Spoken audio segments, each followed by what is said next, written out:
village away in Leicestershire. To London here I came to see the exhibition, and all places of great fame. But what I suffered since I came, I now will tell to you. How I lost my heart and senses too, through a dark girl dressed in blue. She was a fine girl, full of riddle-ido, a charmer full of riddle-ay. She was a fine girl, full of riddle-ido, a charmer full of riddle-ay.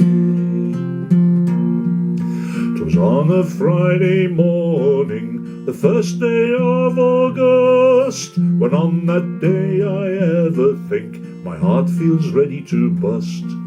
I went in a sixpenny omnibus to the exhibition of '62. On a seat by the right-hand side of the door sat a dark girl dressed in blue. She was a fine girl, full of riddle-ido, a charmer full of riddle-ay. She was a fine girl, full of riddle-ido, a charmer full of riddle-ay. When we arrived in the Brompton Road, the lady looked so strange. The conductor, he said, "Sixpence, ma'am," said she, "I have no change. I've nothing less than a £5 note, whatever shall I do?" Said I, "Allow me to pay." "Oh, thank you, sir," said the dark girl dressed in blue. She was a fine girl, full of riddle-ido, a charmer full of riddle-ay. She was a fine girl, full of riddle-ido, a charmer full of riddle-ay.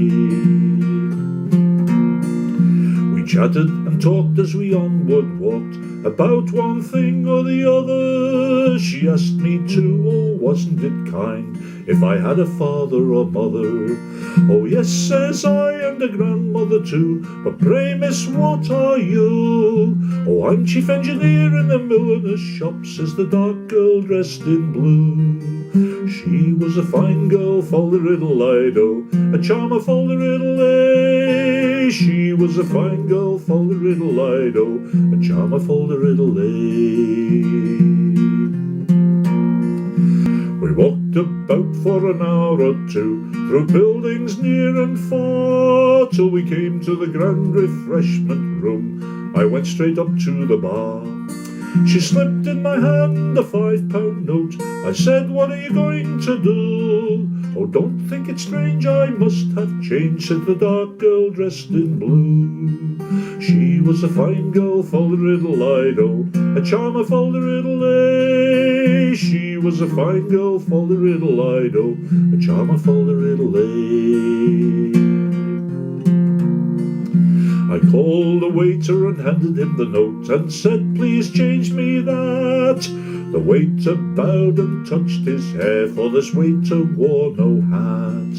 In silver and gold £5 he brought, I gave him coppers few, and the change of the note I then did hand to the dark girl dressed in blue. She was a fine girl, full of riddle-ido, a charmer full of riddle-ay. She was a fine girl, full of riddle-ido, a charmer full of riddle-ay.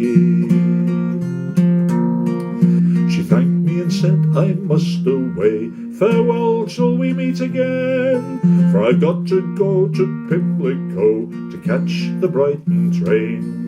She quickly glided from my sight, and soon was lost to view. I turned to leave when by my side stood a tall man dressed in blue. She was a fine girl, full of riddle-ido, a charmer full of riddle-ay. She was a fine girl, full of riddle-ido, a charmer full of riddle-ay.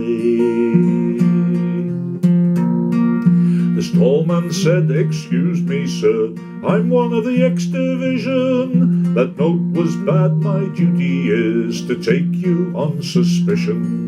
Said I, "For a lady I obtained the change." He said, "Are you telling me true? Where she lived, what's her name?" Says I don't know. She was the dark girl dressed in blue. She was a fine girl, full of riddle-ido, a charmer full of riddle-ay. She was a fine girl, full of riddle-ido, a charmer full of riddle-ay.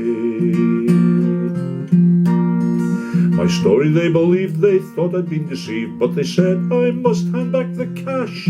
I thought 'twas a sin as I gave them the tin, and away went £5 smash. So all young men take my advice, be careful what you do when you make the acquaintance of a lady strange, especially a dark girl dressed in blue. She was a fine girl, fol-de-riddle-I-do, a charmer, fol-de-riddle-ay. She was a fine girl, fol-de-riddle-I-do, a charmer, fol-de-riddle-ay.